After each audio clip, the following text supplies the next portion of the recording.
Welcome to Hub-Bub, the People's Podcast, where we engage our citizens and investors with the activities of the Planning and Code Administration and encourage everyone to contribute to Hagerstown's growth. All right, well, good afternoon, everyone.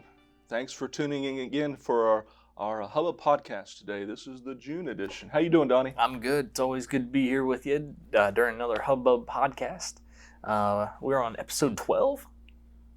A year. Hard to year. believe. That's wild. Yeah, but always good to be here. How are you, Sean Brown? I'm doing good. It's a beautiful day. Nice. Life is good. Yeah. How's your hot coffee on this 90 degree day? It's good. It's good. All right. It's good. Now, I felt like I should have had iced coffee, but Well, anyway, no problem. Well, a very interesting topic today for us. We're talking about vacant structures today. It's something that you see everywhere, and it's a problem more communities than others, right? Yeah, I would say so. You know, it's usually looked down upon, but we want to give some insight to those structures and why they exist, you know, what jurisdictions do about it. So. Yeah. Just curious, before you knew what you know now about vacant structures and kind of the backstories on them, when you saw a vacant house or rundown, what did you think? Mainly just thought, you know, somebody doesn't take care of their property, or, you know, oh, there's that house, you know, that everybody knows about. You know, it's been like that for decades, you know, and it just became normal, but it wasn't, you know, a fun thing to look at every day. Yeah. I have to admit, when I looked at an old structure, I get a little nostalgic. Okay. I'll look at it and think, at one time that was somebody's brand new home. Mm-hmm. They were moving into it, you know. Sometimes we'll get an opportunity to go inside them. Yeah. You know, and you're thinking, this bedroom at one time, this was probably somebody's pride and joy, you know. Exactly. Some of these older homes here in Hagerstown, I mean, there's so much history to go along with them, and it's amazing to see what they once were, and it's a shame to see some of them be run down like they are. Yeah. Nonetheless, they are a problem in a lot of cities and localities. Hagerstown is no different. So really the focus of our podcast today is to talk kind of in general of what can be done about them. We're going to talk a little bit about what Hagerstown is doing, and maybe dispel some myths or misconceptions, because sometimes people, when they look at a structure, maybe like we used to do, why isn't anything being done? Right. It's been that way forever. And that's probably true. It's been that way for a long time. So we're going to talk about some different things that can be done to address those problems. There's a great resource. In fact, if you're interested and you feel like kind of delving into kind of the dynamics of vacant structures, there's a website, the Center on Community Progress. Pretty nice website. A lot of great information about vacant structures. And at the very least, if you look at it, it'll kind of help you to understand the dynamics behind them and why maybe it's so difficult or challenged to handle those things. So our department's been lucky enough to attend one of these national conferences to learn about vacant structures and how we can better address them. And so we're going to talk about, again, what our jurisdiction has done to try to address these vacant structures. Because let's face it, obviously it's part of every community. We see a lot in urban communities, but rural communities are not exempt. Rural communities may not have a bigger problem, but they may have more of a problem in the sense that those vacant structures or abandoned properties, they stay that way for longer because they just don't have the tools to deal with them. Right, yeah, vacant structures are everywhere. You know, it doesn't matter, like you said, urban or rural, they are there. So. Yeah. And we have to acknowledge that they don't do much in a positive way for a community. Right?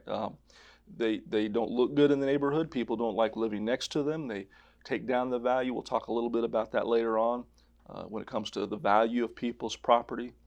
And in fact, it's not that necessarily localities don't want to address them. In fact, most cities, the incentive is to take care of them, because if the city has to continue to maintain them and look after them and with enforcement and so forth, that's tax dollars that could be best used elsewhere. Mm-hmm. Exactly. Yeah. So, you know, it's in our best interest to solve the problem as well. And granted, there are a lot of vacant properties that are well maintained that are not our problem, but at the same time, it's still good to have those being used and maintained by residents. So, nationwide, there are an untold number of properties that can stay empty for many years. They're abandoned by their owners. There's all kinds of scenarios that we face in trying to find out, hey, what's the story on this property so we can do something. One of the worst case scenarios is if you have someone, and this is what happens in Hagerstown to a certain degree, you have a person that lives there and they pass away, but there's no heirs to the property. Now it's kind of in a legal limbo, and the city has kind of got their hands tied. Right. And, unfortunately, it sometimes after it's like that for years, the weather gets to it, people break in, it becomes unsafe, and, it leads to demolition sometimes. And we don't want to see that ever, but, that does happen sometimes. So. Absolutely. And, some things that we don't really know about, what affects vacant properties. How do they even become vacant to begin with? Well, downturns in the economy greatly affect vacancies. They skyrocketed during the Great Recession. Unoccupied dwellings rose from 9.5 million to 12 million nationally between 2005 to 2010. The number of vacant properties in the United States have been steadily rising for more than a decade, and the total number of vacant units in the United States is 25% higher today than it was in 2005. So that is a significant increase. It is. And units that have been abandoned is up 56% since 2005. Vacancy and abandonment are not only urban problems, like you mentioned earlier. The rural areas are affected. Small towns have a vacancy rate nearly double that of a metro area. And the scale and trajectory of vacancy vary widely from city to city. So not every city is the same by far. And concentrated vacancy can be referred to as hyper-vacancy. I've never heard of that before, so we looked into it a little bit. And hyper-vacancy is a condition in which vacant properties, either buildings or lots, are so extensive and so concentrated that they define the character of the surrounding area. So, this amount of vacancy in an area actually defines the whole area as a whole, and that's kind of crazy to think about. Yeah, it is. I'd never heard that term either before, but it makes sense if you're trying to kind of encapsulate an area. It's more of a serious problem. Right. Yeah. Yep. Yeah. The thing about it is that it's not that sometimes people have the idea that that it just takes so long or nothing wants to be done, but really, you think about our local city officials, community leaders, they really want to address these things because their goal is to continue to revitalize their area. Mm-hmm. Hagerstown's no different. They're really moving forward with revitalizing the area and growing that. Well, if you've got a lot of vacant properties, and especially if they're being run down or not taken care of, then that harms that growth. So not only does it harm the character of the neighborhood, but it inhibits growth. The city can't grow like it should. So, as we mentioned in the outset, there are tools to be able to deal with these things. And, just like there's not every situation's the same, not every tool or solution is the same. So what we have to do is we have to basically find out what the best strategy is or what the best program is to address the city's challenges when it comes to vacant and abandoned properties. So there are a number of strategies that can be put in place. And these might be good points to consider with other localities who may be looking into this. For example, really, before you can take any action, you really have to know your area. What do you have? In other words, how many vacant properties do you have in your area? What is their status? What is the condition? Prioritize. So basically, you want to get a snapshot of all your vacant properties in the area. So now you've done all that. Now the next step you want to do is you want to, of course, address the problem. But what can happen is that you can have, laws or different ordinances that keep you from doing that. Mm-hmm. And so you have to work on that. And that can take time where you're trying to work through legislation to remove these legal impediments so that you can move forward with implementing some of these programs and reuse these vacant properties. There are other property tools such as land banks and receiverships. And without going into a lot of detail, these are programs that can be set up. They're basically a legal entity or department where that organization's sole role is to basically compile all that information and work through those processes of revising these vacant properties. And that's something that a locality can do. And it's a good idea because you may, like our department, you may task or have a department that handles your property maintenance code, and they get bogged down with that, and it spreads them out. Whereas if you can develop something like a land bank or a receivership, then that's their focus, and that's all they focus on, and it allows your other departments to, continue to do what they need to do. And of course, demolition, that's part of the strategy for revival as well. Some people will think, well, why don't you just tear it down? Well, that may be the best solution, but even if you want to demolish a structure, there is a legal process, and that takes time as well. It's just not showing up with heavy equipment and tearing it down. Right. The city could be held very much liable in that respect. So it's very, very important that cities proceed very carefully and legally when it comes to demolishing structure. And then there's other long-term plans as well with the reuses of land, green solutions. There are incentives out there to do that. So there's a lot of programs that are really helpful in helping to deal with vacant properties, to reuse, to revitalize, and that's what people want to do. That's what Hagerstown wants to do. And so we recognize they're a problem, but at the same time, what we also have to recognize, and we can't overlook, is that you kind of alluded to the recession earlier. So you see a problem like vacant structures and vacant houses, but the reason that's happening is because there's a problem. Right. And so things like poverty, economic decline, market failure. So there's things that cause those things.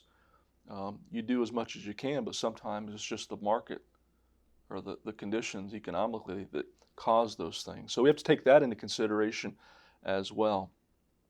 But at the same time, we also recognize that vacant properties, they can be community assets. So with the right plan and sometimes perhaps changes in zoning, what you could do is you could take as an example a commercial building or an industrial warehouse. Some localities have been successful in changing the zoning, and now they can take that structure and they can repurpose it for residential uses. And it adds tremendously to the beauty of the community around it. And so markets can create these demands, and they can also limit them if the market is too weak in an area. So some other things to consider. Maybe you hadn't considered that before for those who are watching it, but this helps us to appreciate so far that there are a lot of dynamics when it comes to vacant structures. That is some really good information. And to go along with that, there are so many types of vacant properties, and the Census Bureau actually titled these types of vacant properties. There's vacant for rent, there's rented but not yet occupied, there's vacant for sale, sold but not yet occupied, maintained for seasonal, recreational, and occasional use, maintained for migrant workers, and other vacants.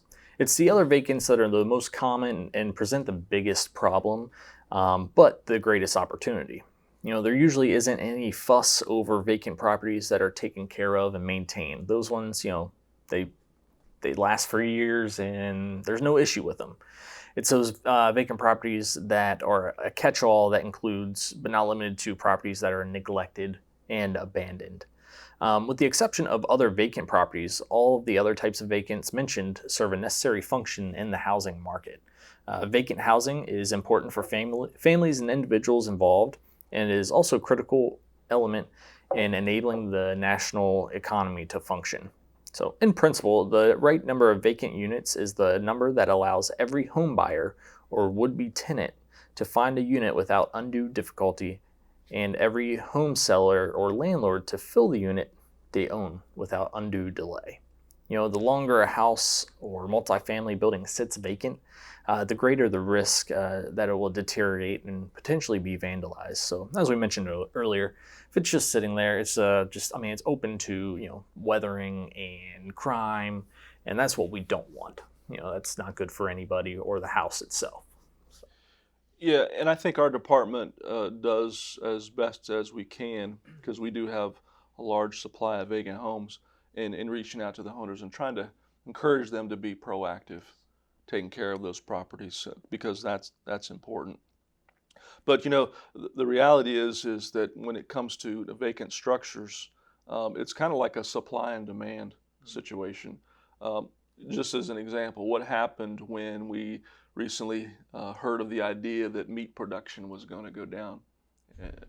What happened? Prices went up, right? Yes, they did. Because they saw within the market that the demand was going to be more than what the supply was. So that's what caused prices to go up. Well, it's kind of similar in principle with vacant structures. If you've got an area with too few vacant units relative to the demand, then prices can unreasonably rise because of the shortage of supply. And then the opposite is true. If there are too many or an oversupply of vacants, this can push prices and rents down to the point where homeowners find themselves underwater. Landlords may not make enough money to cover the costs. So that's an interesting dynamic as well with that. But it's difficult to identify the appropriate vacancy rate for a housing market, because to the point that we were just making with supply and demand, that tells us that we want to have a certain amount of vacancies, because that helps kind of mediate prices. Mm-hmm. It helps allow for growth and not make things so high that people can't afford them. So you want to have a certain amount of vacancy. Well, how much should a community have? Well, that's to that point. We really don't. It's kind of hard.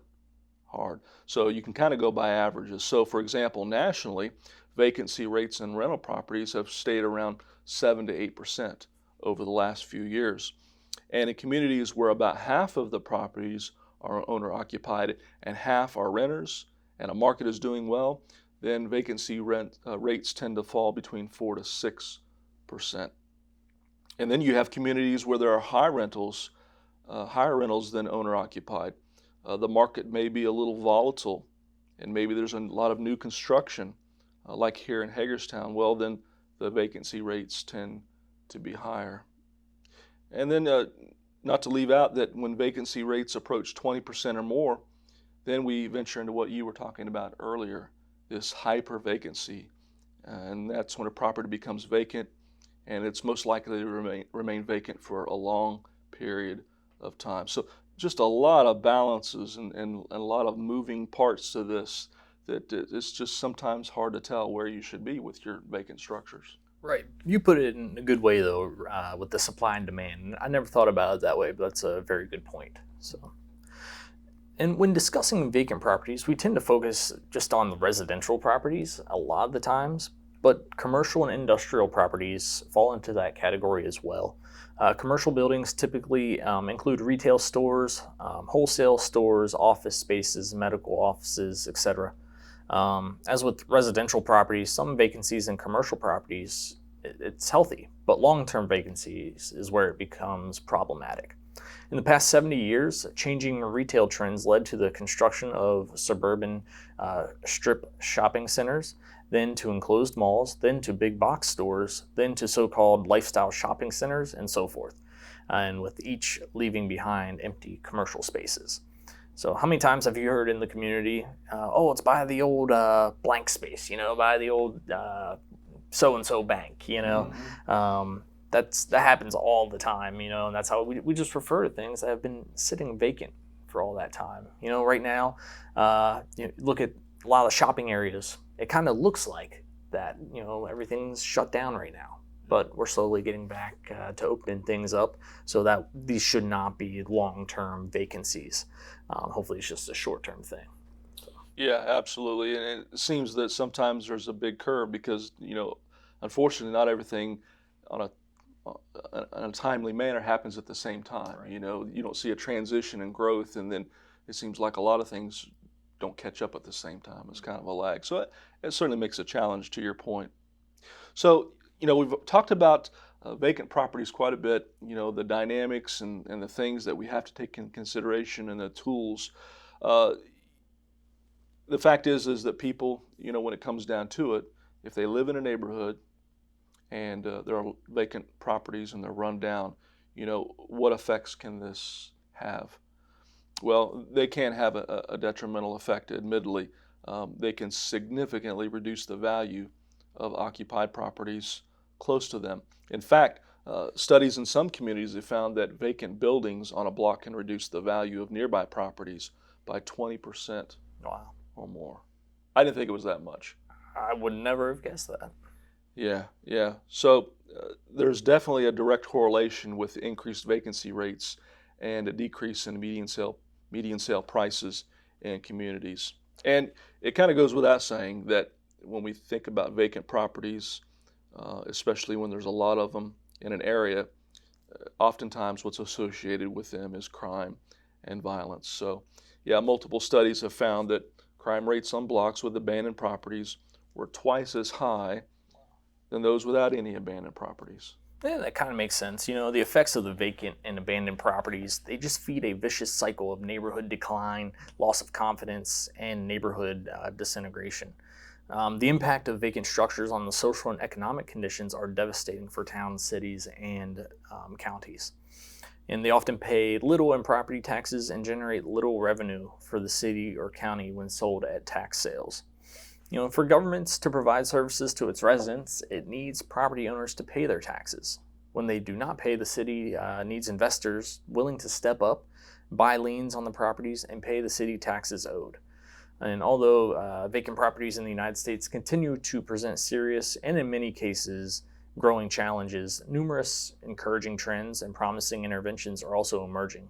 I know we've seen it here in Hagerstown. There are those investors that are coming into the city, buying these properties and doing great things with them. And that's really what we need for some of these vacant properties in Hagerstown.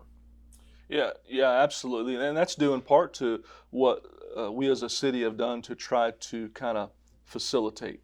Right. Not that it's easy, but make the process to where developers want to purchase properties.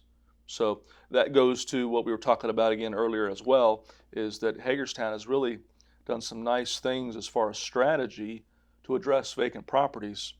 For example, to help with knowing our community, our jurisdiction has a vacant structure licensing program. And basically this is a program that helps us to keep track of all of our vacant properties. And so we use software programs to help us with this. For example, we use a Tyler Technologies product called Munis. And that is our system where we can basically track every property, which would include vacant structures. And then we also recently took on a program called Ptolemy's Building Blocks. I hope I was pronouncing that correct. You did that perfect. Yeah, it's fairly new. So Munis keeps track of the properties. Ptolemy's Building Blocks, that helps us to determine which properties are vacant. So that's a really cool program because it's got some nice basically algorithms in there to help us, because let's face it, you can drive by sometimes a property and it's so clean and well kept, you're going, is it vacant or not? Mm-hmm. You can't tell. Well, there's some nice algorithms and things where it allows us to work more efficiently and quicker to identify these vacant properties and which ones are still vacant. So some nice things we're really moving forward to deal with these vacant structures. Now, earlier we also talked about things that can be obstacles, legislation and laws. So we're working on that as well. So, for example, in Maryland, there was a law in place in the city of Baltimore to effectively address their vacant structure issues. And it was something very useful to Baltimore. It was helping them a lot, but the way the state law was written, only they could use it. So a couple of years ago, the state created a new law where local jurisdictions could adopt an ordinance to address part of this hurdle. And so what this law did is it allowed ones in the state, even though it's not quite as good as the one for Baltimore City, it allowed us to do similar things. And so that was a great start for us to be able to move forward with this new law to address some of the chronic nuisance vacant properties. And that's just happened within the past year. Yeah, things are currently being worked on to address these vacant properties. And as we mentioned earlier, we've included demolition as part of a strategy for revival. The Hagerstown Council started a couple of fiscal years ago creating a fund for our department to utilize to remove the blight from the neighborhoods. Although there are steps that we have to take this process, to get through the courts, like you mentioned earlier, there's some legal hurdles that we have to go through. We have been able to demolish some of these properties that were in danger to the community. And we've fostered an environment for vacant properties to become reused. The City of Hagerstown created incentive programs under the Invest Hagerstown tagline. These programs have been in place for several years and have evolved over time. We offer programs to property owners and developers to renovate vacant structures, commercial and residential, and we created tools for developers to entice businesses to their structure. These programs have been very successful in our community and are continuously in high demand. Our Community and Economic Development Department administer these programs with their staff and 2 staff members from our Planning and Code Administration Department, along with the Director of Finance. So, there are a couple different departments that are involved with these programs, and it has seemed to be working very well for us. Yeah. All right. Yep. Absolutely. So, we're going to jump into our weird news story here. The headline of this one, it's pretty big. The tiger rescue at vacant Houston home began with an anonymous tip. So this house was supposedly vacant, but quickly found out there was a pet tiger in the house. So there was an anonymous call, and when officers arrived to the scene, they found a tiger in the vacant home. So it wasn't so vacant as they thought. They end up getting the tiger to a safe place and taken care of. But can you imagine those officers when they arrive there, or even the dispatcher, like taking that phone call? Like, how do you even get a pet tiger? Like, how do you get a tiger in a house like that? So I thought that was very interesting to hear. I don't know what I would do. We deal with vacant buildings all the time. I can't imagine walking in and seeing some type of wild animal like that in there. It's very interesting. If you want to read a little bit more about it, we will put the link to that article in the description of the podcast. So as we come towards the end here, I do want to remind you all to follow us on Facebook and Instagram and LinkedIn at PCAD Hagerstown. That's PCAD Hagerstown. We've been posting a lot of stuff on there. We've been doing some reminders and tips for taking care of your lawn, which is very important and very timely, for during going into the summer months. And also rate and subscribe to our podcast. We're on Apple Podcasts, Google Podcasts, and Spotify. If you have not seen our video on YouTube, you can search for us on YouTube by, again, searching PCAD Hagerstown, and you will find me and Sean's smiling faces there, staring right back at you. So awesome. Yeah. So, and I think next month's is on fences. It is, yeah. So I'm looking forward to that one. Yeah, that's an interesting topic to look forward to, because a lot of questions about fences sometimes. There are. Yeah, a lot of misinformation out there. Yeah. But it'll be a good one. Yeah. But nonetheless, again, being our 12th episode, we've been at this 1 year, and we look forward to another year, and we thank everybody who's subscribed and follows us. We hope that we've been very informational in helping people in the community. Yeah, and also something I want to throw out there, if you have any ideas for future podcasts or just questions for us, you can email us. You can do it at pcad@hagerstownmd.org, and we'll be able to answer those questions for you. Absolutely. Good point. Thank you, Donnie. So, our music guest that will take out our show today, I really like this band. I like this kind of genre of music, of blues. And so this is the Skyla Burrell Blues Band out of Chambersburg. Skyla Burrell was formed or co-founded by Skyla Burrell and Mark Tomlinson in about 2002. Both have a long music career, and really, really talented people. So they play a lot of their own original music. some outstanding industry reviews. I can't recount all of them, but some well-known magazines and entities that know music, and they've had a lot of good things to say about this group. But man, I tell you what, a very soulful sound. I was thinking about, I always try to associate people with, people we know. So I would say Skylar Burrell sounds like if you took Bonnie Raitt and took it up a notch and threw into blues, that's Skylar Burrell. I like it. Yeah, she's got a really nice voice, and they play a lot of venues up and down the East Coast in our area. So check them out. Of course, they're all over social media, Facebook, YouTube. You can catch their music on Spotify. So a great group, and of course, with the COVID, they're not playing right now, but look for them because they play at all kinds of venues and events. And so, yeah, check them out if you can. So we'll conclude our episode with listening to Skylar Burrell.